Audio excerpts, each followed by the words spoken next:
What is the city's role in fighting the opioid crisis that we have going on across the nation, but especially here in Northwest Ohio and in the city of Findlay? I think that the biggest thing that we need to be doing is find more ways to educate people as to the dangers posed by the opioids.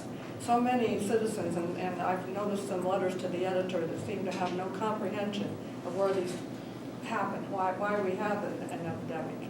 And I do think that we, as a council and others in the city, could do more to alert people ahead of time, to educate kids in school, but also have more public forums. The one that we had last week was wonderful, and many people did attend that, but there weren't enough. There weren't enough people, and there were some there who plainly were antagonistic toward the processes that we have going. So we need to educate people. That's my main point on that. Ms. Mercer? Yes, I agree with Mary, and I think also that the opiate crisis is being fueled by other things that are happening that Findlay's not acknowledging. I think human trafficking is a big issue here in Findlay that we're just not addressing, and that does fuel the drug trade. And I think when you're just isolating it on the drugs and not kind of broadening it out and looking at it holistically as this is not just an individual problem, this is a familial problem, this is a community problem, we're kind of missing the scope of that. So I think, again, prevention, education, awareness, coming from city government, city council, and how we can support our frontline services such as the police and helping them deal with that emergency response and supporting and saving people's lives that are dying from this. Ms. Lockard?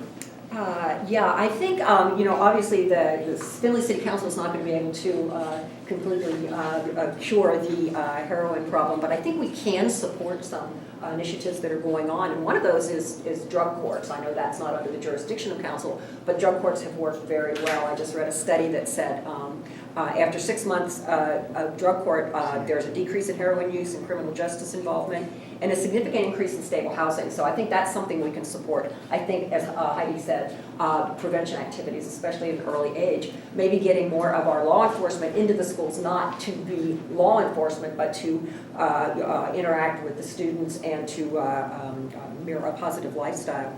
I think we can, I was on the Adamus Levy Committee just recently, so I think we continue to financially support the services that they offer. I think we do have to be aware that in the 2015 health assessment, the number of adults who misuse prescription drugs actually increased 5%, so I think we have to look at a lot of those issues. Okay. Mr. Davis? I'm in agreement on much of what has been said already. I think prevention and education are the key. We've got to be much more to stop it from starting, so to speak, and prevention, even from the elementary grades on up, as early as you think you can safely introduce the ideas to children. Treatment is another option that needs to be increased. The drug court, as Barb mentioned, I think is a good idea. I think we need to get more of that type of thinking going on. We've got to be less focusing on incarceration and law enforcement and realize this is a disease. It's a mental health issue and a public health issue. And it's just a terrible thing to have to go through, and it is a disease. And so I think that needs to be focused on instead of incarceration. And I do think that all law enforcement officers should be carrying the antidote.